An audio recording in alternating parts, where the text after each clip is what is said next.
Okay, so somebody is coming towards you. You know this person, okay, who is coming towards you అనేది చూద్దాం. అసలు ఎవరు మీ లైఫ్లోకి మళ్ళీ రాబోతున్నారు? మీ లైఫ్లోకి రాబోయేది మీ పాస్ట్ పర్సనే. అంటే you already know this person, you have a history with this person. ఈ పర్సన్ కొంచెం కామ్ గోయింగ్ పర్సన్, సైలెంట్గా ఉండే పర్సన్ అండ్ చాలాసార్లు మిమ్మల్ని బ్లాక్ చేయడం, మళ్ళీ అన్బ్లాక్ చేయడం అలా చేస్తున్న పర్సన్ అండ్ సైలెంట్ అయిపోవడం ఈ పర్సన్కి మీకు మధ్య ఎక్కువ నడుస్తుందన్నమాట. అంటే కొన్ని రోజులు సైలెంట్ అయిపోవడం అండ్ సడన్లీ వచ్చి మళ్ళీ మీతో చాలా ప్రేమగా మాట్లాడడం ఇలాంటివన్నీ చేస్తూ ఉంటారు ఈ పర్సన్. కానీ అదేమో మీరు దాన్ని ఎలా తీసుకుంటారంటే, ఈ పర్సన్ ఏమో మళ్ళీ గేమ్స్ ఆడుతున్నారు, ఈ పర్సన్ మాట్లాడుతున్నారు మీతో కానీ సైలెంట్ ఉంటున్నారు, something is going on behind you అలా ఫీల్ అవుతున్నారు మీరు. కానీ ఇక్కడ ఈ పర్సన్ లైఫ్లో జరుగుతుంది ఏంటి అని అంటే, ఇది ఆల్మోస్ట్ ఒక రిలేషన్షిప్ ఫెయిల్యూర్ని డీల్ చేస్తున్నారు ఈ పర్సన్. ఆ రిలేషన్షిప్ ఫెయిల్యూర్ మేబీ ఇంకా కంప్లీట్గా అది సాల్వ్ అవ్వలేదు ఈ పర్సన్ లైఫ్లో. సో ఎప్పుడైతే సాల్వ్ అవుతుందో అప్పుడు ఈ పర్సన్ కొంచెం ఫ్రీగా మీతో మూవ్ అవ్వగలరు. ఎందుకంటే అది not only relationship failure, there is some financial issue regarding that relationship failure. అంటే ఫైనాన్సెస్ కూడా ఇన్వాల్వ్ అయి ఉన్నాయి ఆ రిలేషన్షిప్ ఫెయిల్యూర్లో. సో అదంతా క్లియర్ అయ్యే టైంకి ఈ పర్సన్ మీకు అసలు ఎప్పుడు టైం ఫ్రేమ్ అనేది చూద్దాం. ఇక్కడ టైం ఫ్రేమ్ చూస్తే ఈ పర్సన్ ఎప్పుడు మీకు మెసేజ్ ఆర్ కాల్ చేస్తారు అని అంటే అరౌండ్ 7 days. సో 7 days లోపు ఈ పర్సన్ మీకు మెసేజ్ ఆర్ కాల్ చేస్తారు and suddenly they will ask you out. Travel plans, proposals, engagement ఇలాంటివన్నీ జరుగుతాయి. ఓకే, సో ఇక్కడ ఒక ప్రాబ్లం అయితే ఉంది. అదేంటి అని అంటే, మీ సైడ్ నుంచి ఒక ప్రాబ్లం ఉంది మీకు. అదేంటి అంటే, ఇద్దరి మధ్య కొన్ని డిఫరెన్సెస్ అయితే ఉన్నాయి. ఆ డిఫరెన్సెస్ వల్ల మీ పర్సన్ ఫ్యామిలీ మెంబర్స్ మిమ్మల్ని యాక్సెప్ట్ చెయ్యరేమో అనే పెద్ద డౌట్ అయితే మీకు ఉంది. ఎందుకంటే ఈ డిఫరెన్సెస్ వల్ల. బట్ మీ ఫ్యామిలీ మెంబర్స్ ఈ పర్సన్ యాక్సెప్ట్ చేస్తారా అంటే ఎస్ చేస్తారు. బట్ అయినా కూడా మీరిద్దరూ కలిసి ఏదో ఒక న్యూ హౌస్లో ఒక న్యూ లైఫ్ స్టార్ట్ చేసే ఛాన్సెస్ అయితే కూడా కనిపిస్తున్నాయి ఇక్కడ. In the future, not immediate future, in the near future. Okay, so అసలు ఈ పర్సన్ ఎందుకు వస్తున్నారు మీ లైఫ్లోకి, మిమ్మల్ని మీ నుండి ఎందుకు సెపరేట్ అయిపోయారు అండ్ అగైన్ మళ్ళీ ఎందుకు మీ లైఫ్లోకి వస్తున్నారు అంటే, మీ నుండి సెపరేట్ అవ్వడానికి ఆర్ సైలెంట్ ఉండడానికి రీజన్స్ ఏంటంటే, ఈ పర్సన్ ఎప్పుడు మిమ్మల్ని వదిలి ఉందామనో లేదా మిమ్మల్ని చీట్ చేస్తున్నారనో చీట్ చేద్దామనో ఏమీ లేదు ఈ పర్సన్కి. కాకపోతే ఒక రీజన్ అయితే ఉంది.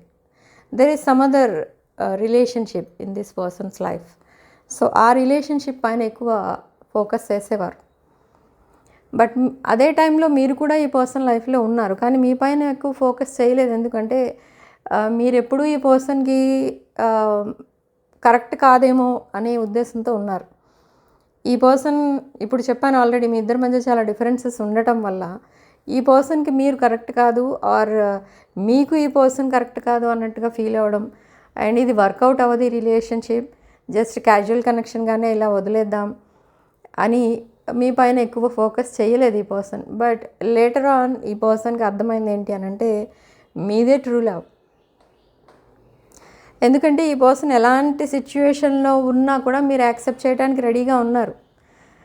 ఓకే, అండ్ సేమ్ వే ఈ పర్సన్ కూడా మీరు ఏ సిచ్యువేషన్లో ఉన్నా ఈ పర్సన్ మీకు సపోర్టింగ్గానే ఉంటున్నారు, కానీ ఎక్కువ టచ్లో ఉండరు, మీతో కమ్యూనికేషన్ ఉండదు, కాల్స్ ఉండవు, మెసేజెస్ ఉండవు, అలా ఉండవు. సో మీకేమో ఈ పర్సన్ కొంచెం ఏదో మిమ్మల్ని అవాయిడ్ చేస్తున్నట్టుగా అనిపిస్తూ వస్తుంది స్టార్టింగ్ నుండి. కాకపోతే ఈ person life really it's a mess అనమాట. ప్రతి విషయం ప్రాబ్లమే ఈ పర్సన్ లైఫ్లో. సో అలా ఈ పర్సన్ ఆ ప్రాబ్లమ్స్కి ఎక్కువ ప్రయారిటీ ఇవ్వడం వల్ల మీకు టైం స్పేర్ చేయలేక సైలెంట్ ఉండిపోవడం అనేది జరుగుతూ వస్తుంది. ఇంకా ఇప్పుడు కూడా అదే నడుస్తుంది ఈ పర్సన్ లైఫ్లో. చాలా ప్రాబ్లమ్స్ అయితే ఉన్నాయి. సాడ్నెస్ ఎక్కువ ఉంది, హ్యాపీనెస్ తక్కువ. సో ఈ పర్సన్ ప్రయారిటీ ఇచ్చేది ఈ పర్సన్ లైఫ్కి ప్రజెంట్ ఎనర్జీస్ ప్రకారం. తన లైఫ్ ఎలా ఉండాలి అనేది ఫస్ట్ ఆఫ్ ఆల్ ఒక క్లారిటీ అనేది వచ్చింది ఈ పర్సన్కి. అంటే ఎప్పుడు ఇలా ఏడుస్తూ ఉండడమా, లేదా ఈ ఫైనాన్షియల్ ప్రాబ్లమ్స్లోనే ఉండిపోవడమా, ఇదే నా లైఫ్ అంటే, అసలు నేను నా లైఫ్ ఇలా ఉండాలి అని నేను ఎప్పుడు అనుకోలేదు, ఇలా థింక్ చేస్తున్నారు. ఓవర్ థింకింగ్, డీప్ థింకింగ్ చేస్తున్నారు ఈ పర్సన్. సో చేసిన తర్వాత ఒక కన్క్లూజన్కి వచ్చారు. ఏంటి అని అంటే, తన లైఫ్ని కంప్లీట్గా చేంజ్ చేసుకోవడానికి డిసైడ్ అయ్యారు. అది ఎలా అంటే, ఈ పర్సన్ తన ఫ్రెండ్ సర్కిల్ని చేంజ్ చేసుకుంటున్నారు. తను ఎక్కడైతే ఉంటున్నారో ఆ అడ్రస్ చేంజ్ చేసుకుంటున్నారు. అంటే అక్కడ నుంచి షిఫ్ట్ అయిపోతున్నారు ఇంకొక ప్లేస్కి.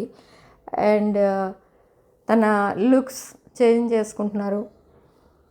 అండ్ తన డైట్, ఇంక్లూడింగ్ డైట్ చేంజ్ చేసుకుంటున్నారు ఈ పర్సన్. ఓకే, ఇదంతా ఎందుకు చేస్తున్నారంటే, they are observing you from somewhere else. Fake accounts నుండి స్పైయింగ్ అండ్ స్టాకింగ్ చేస్తున్నారు. మీరు ఏం చేస్తుంటారు, ఏ టైంకి ఏం చేస్తుంటారు, ఇదంతా కూడా అబ్జర్వ్ చేస్తున్నారు. మీతో మాట్లాడకపోయినా ఈ పర్సన్ మీ పైన ఒక కన్నేసి ఉంచుతున్నారు అనమాట. మీతో మాట్లాడట్లేదు, ఈ పర్సన్కి ఇంట్రెస్ట్ లేదు ఈ రిలేషన్ అంటే మీరు అనుకుంటున్నారు, కానీ కాదు. ఈ పర్సన్ మిమ్మల్ని తన లైఫ్ పార్ట్నర్గా చూస్తున్నారు ఇప్పుడు. కానీ ఆ విషయం మీ వరకు ఇంకా రాలేదు, వస్తుంది త్వరలో.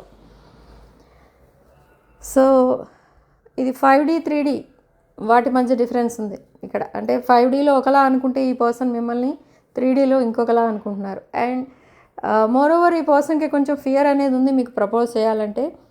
బట్ ప్రపోజ్ చేస్తారు, బట్ అది కూడా కొంచెం టైం పడుతుంది. ఎందుకంటే తన ప్రాబ్లమ్స్ ముందు సాల్వ్ అవ్వాలి. ఓకే, అండ్ ఈ పర్సన్ ఏదైతే ప్రొఫెషన్లో ఉన్నారో, ఏదైతే కెరియర్, ఏదైతే ప్రజెంట్ కెరియర్, దాంట్లో కూడా ఈ పర్సన్కి సాటిస్ఫాక్షన్ లేదు. బట్ మీరు ఏదో మంచి జాబ్ ఆర్ బిజినెస్లో ఉన్నారు. సో ఒకవేళ మీతో ప్యాచప్ అయితే ఈ పర్సన్ కెరియర్ కూడా మీలా పికప్ అవుతుందేమో. మీలా ఎవరిపైన డిపెండ్ అవ్వకుండా ఇండిపెండెంట్ లైఫ్ అప్పుడైనా వస్తుందేమో అనే కొంచెం ఒక చిన్న హోప్ కూడా ఉంది ఈ పర్సన్కి. సో అలా ఈ పర్సన్ మీ పైన చాలా హోప్స్ పెట్టుకున్నారు. బట్ పాస్ట్లో ఈ పర్సన్ ఫైనాన్సెస్ పైన కానీ, తన కెరియర్ పైన కానీ, హెల్త్ పైన కానీ, వీటిపైన ఎప్పుడు ఫోకస్ చేయలేదు. ఎప్పుడైతే సెపరేషన్ తర్వాత మీరు మీట్ అయ్యారో ఈ పర్సన్ని, అప్పటి నుండి ఈ పర్సన్కి అర్థమైంది ఏంటి అని అంటే, మీరు మీ సెల్ఫ్ కేర్తో పాటు మీ కెరియర్ పైన కూడా చాలా ఫోకస్ చేశారు. కాబట్టి మీరు అంతలా డెవలప్ అయ్యారు అనేది ఈ పర్సన్కి తెలిసింది. So now this person is also doing the same thing. మిమ్మల్ని చాలాసార్లు అడిగే ఉంటారు, మీ మధ్య కమ్యూనికేషన్ ఉంది, ఈవెన్ దో డ్రై కమ్యూనికేషన్ అయినా కూడా మీ పర్సన్కి ఏవైతే ఇంపార్టెంటో ఆ ఇంపార్టెంట్ పాయింట్స్ అడుగుతూ ఉంటారు మిమ్మల్ని. మీరు ఏం చేస్తుంటారు, ఇంత షార్ట్ పీరియడ్లో మీరు ఎలా డెవలప్ అయ్యారు, అంత ప్రోగ్రెస్ ఎలా వచ్చింది మీ లైఫ్లో, ఇదంతా కూడా మిమ్మల్ని అడుగుతారు. కానీ మీరు ఎక్కడ ఏమీ ఇన్ఫర్మేషన్ లీక్ చెయ్యరు మీరు. ఎందుకంటే మీరు చేసే ప్రొఫెషన్ ఏదైతే ఉంటుందో అది ఈ పర్సన్ చెయ్యలేరని మీకు తెలుసు. బట్ మీకు అన్నీ తెలిసినా కూడా ఈ పర్సన్కి ఇంకా హెల్పింగ్గానే ఉండాలి అనే ఆలోచన ఇంకా ఉంది మీకు. ఈ పర్సన్ ఒక మంచి లైఫ్ ఇవ్వాలి ఈ పర్సన్కి అనే ఆలోచన ఉంది మీకు. సో అందుకే ఈ పర్సన్కి మీరు హెల్ప్ చేస్తూనే ఉంటారు. బట్ ప్రజెంట్ ఎనర్జీస్ ప్రకారం ఈ పర్సన్ మిమ్మల్ని, మీ హెల్ప్ని రిజెక్ట్ చేస్తారు. ఎందుకంటే ఆల్రెడీ మీ దగ్గర చాలా హెల్ప్ తీసుకున్నారు ఈ person. Now it's they turn. మీకు హెల్ప్ చేయాల్సిన సిచ్యువేషన్ వచ్చింది అన్నట్టు ఆ పర్సన్ ఇమాజిన్ చేసుకుని మీకేమైనా అవసరమైతే ఈ పర్సన్ హెల్ప్ చేస్తూ ఉంటారు. Or that nurturing, caring and unconditional love ఏదైతే ఇచ్చారో ఈ పర్సన్కి, అది 10 times మోర్ మీకు ఇవ్వడానికి ట్రై చేస్తూ ఉంటారు in the coming future. Okay, and ఒక కాస్ట్లీ గిఫ్ట్ ఏదో కొన్నారు మీకు. కొన్నారు వాళ్ళు ఆర్ కొంటారు, ఐ డోంట్ నో. బట్ ఒక కాస్ట్లీ గిఫ్ట్ మీకు ఇవ్వాలి అని ఈ పర్సన్ అనుకుంటున్నారు. ఓకే, అది కూడా జరుగుతుంది. అండ్ ట్రావెల్ ప్లాన్స్ అయితే ఇక్కడ ఎక్కువ కనిపిస్తున్నాయి. మీతో కలిసి ట్రావెల్ చేయాలని, లైఫ్ లాంగ్ మీతో కలిసి ఉండాలని. అండ్ మీ ఫ్యామిలీ మెంబర్స్ ఈ పర్సన్ని చాలా I think me family members ఈ పర్సన్ని చాలా అఫెక్షనేట్గా చూసుకుంటారు. సో అందుకే ఈ పర్సన్కి పెద్దగా మిమ్మల్ని అప్రోచ్ అవ్వాలంటే ఫియర్స్ అలాంటివి ఏమీ ఉండవు. బట్ ప్రపోజల్ విషయానికి వస్తే కొంచెం ఫియర్ అనేది ఉంటుంది, ఎందుకంటే మీరు రిజెక్ట్ చేస్తారేమో అని. బట్ క్యాజువల్గా మాట్లాడేలాంటి ఈ పర్సన్కి ఫియర్స్ అలాంటివి ఉండవు. ఓకే, సో మీ ఫ్యామిలీ మెంబర్స్కి ఈ పర్సన్కి కాంటాక్ట్ అనేది ఉంది. One of your family members or all. Okay, so అందుకే ఈ పర్సన్కి మీ ఫ్యామిలీ మెంబర్స్ ఈ పర్సన్ని యాక్సెప్ట్ చేస్తారా లేదా అనేది ఆ భయం అయితే లేదు.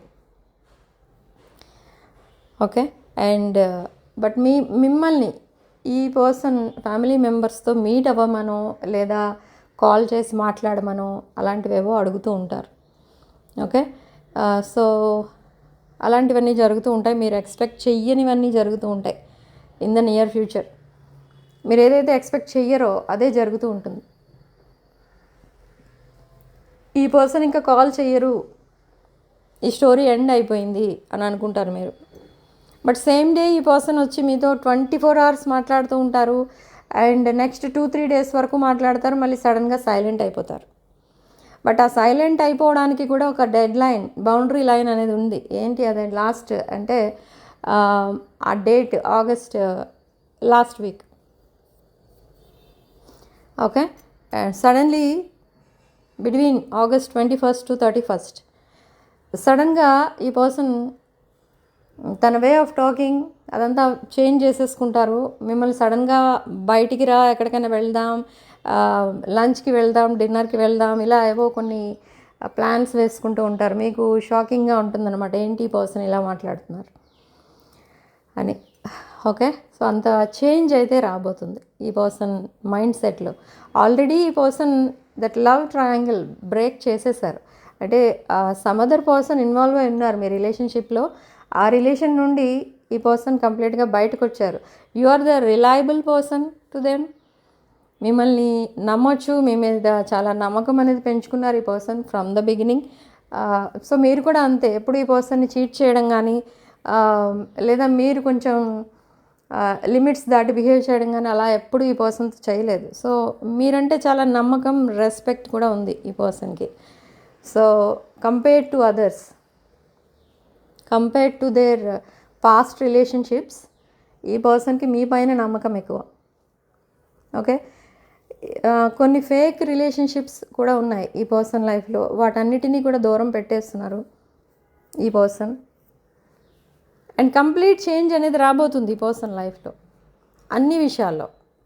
ఓకే, సో ఎప్పుడైతే ఈ పర్సన్ మీకు ప్రపోజ్ చేస్తారో ఈ ప్రపోజల్ని మీరు వెంటనే యాక్సెప్ట్ కూడా చేయరు. ఎందుకంటే మీకు కొన్ని ఫియర్స్ ఉన్నాయి ఇక్కడ. యాక్సెప్ట్ చేయరు. Why? Because it's a triangle love story. కాబట్టి ద అదర్ పర్సన్ ఎవరైతే ఉన్నారో మీ మధ్య ఆ ఎనర్జీస్ ఎలా ఉన్నాయి, వాళ్ళు ఇప్పుడు ఏ సిచ్యువేషన్లో ఉన్నారు, ఇంకా మీ పర్సనల్ లైఫ్లో ఉన్నారా లేరా, ఇవన్నీ తెలుసుకోకుండా మీరు ప్రపోజల్ని యాక్సెప్ట్ చేయరు ఇక్కడ. ఓకే, ఎందుకంటే మళ్ళీ మీ లైఫ్లో మీరు మళ్ళీ డిప్రెషన్లోకి వెళ్ళిపోవడమో లేదా మీరు పాస్ట్లో ఎలా అయిపోయారో ఈ పర్సన్ సడన్గా సైలెంట్ అయిపోయినప్పుడు అలా మీరు మళ్ళీ ఆ బ్యాక్ ఎనర్జీస్ వెనక్కి షిఫ్ట్ అయిపోవడం మీకు ఇష్టం లేదు. ఓకే, సో అందుకే మీరు చాలా కేర్ఫుల్గా బేబీ స్టెప్స్ వేస్తున్నారు. మీరు కూడా మీ పర్సన్ కూడా అంతే. మీ పర్సన్ కూడా తన లైఫ్లో మళ్ళీ తప్పులు చేయాలి అని అనుకోవట్లేదు. Okay, so lot of changes అనేవి వస్తున్నాయి. బట్ లాట్ ఆఫ్ చేంజెస్ అనేవి అన్నీ కూడా మీకు ఫేవరబుల్గానే వస్తున్నాయి. అండ్ మీ పర్సనల్ లైఫ్లో మీరు ఎప్పుడైతే ఎంటర్ అవుతారో తన లైఫ్ కంప్లీట్గా హ్యాపీగా మారిపోతుంది. అది ఈ పర్సన్ అబ్జర్వ్ చేస్తారు. Already they know you are their home, you are their happiness. Okay, so ఇవన్నీ కూడా చెప్తారు మీకు. ఇన్స్టాగ్రామ్ రీల్స్ అలాంటివి షేర్ చేస్తూ ఉంటారు, మీకు సాంగ్స్ షేర్ చేస్తూ ఉంటారు. సో చాలా రొమాంటిక్ అండ్ అఫెక్షనేట్ పార్ట్నర్ అని అనిపించుకుంటారు మీ చేత.